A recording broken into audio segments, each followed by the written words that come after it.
Yeah, but you and I both know as pilots that those fuel cutoff switches do not move automatically. Somebody has to manually move those switches. Germanwings comes up as a similar, I guess, but probably different issue.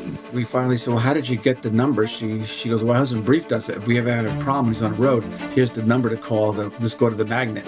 What's, in your opinion, kind of the future of the direction of the mental health and emotional health movement for pilots? All right, folks, welcome. And I'm Captain Steve, and I've got with me a very special guest today. And on this program, we're going to delve into the emotional health and the mental health of pilots. And I've got a gentleman here, Dr. Charlie Carreri, who is the pioneer in this field. He is still active in this field.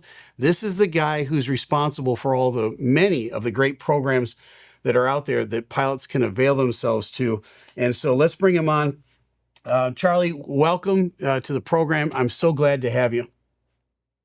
Thanks, Steve. Thanks for having me. Yeah. Now, Charlie and I worked for the same airline years ago. Charlie's retired from that airline. I've got about 3 months to go before I retire from that airline. But Charlie, I want you to introduce yourself to our audience and tell everybody a little bit about your background, your pedigree, and let them get to know who you are. Thanks, Steve. I started my career as a young boom operator in the Air Force back in 1976. I joined the Air Force, and soon after being a boom operator in KC-135, I fell in love with flying. So I went and got my private pilot license, finished my college degree the Air Force paid for in Pease Air Force Base, New Hampshire.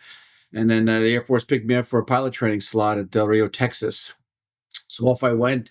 Became a T-38 instructor there and followed up with an F-16 assignment to Moody Air Force Base, Georgia, and met my wife. We have now 6 kids, 9 grandkids.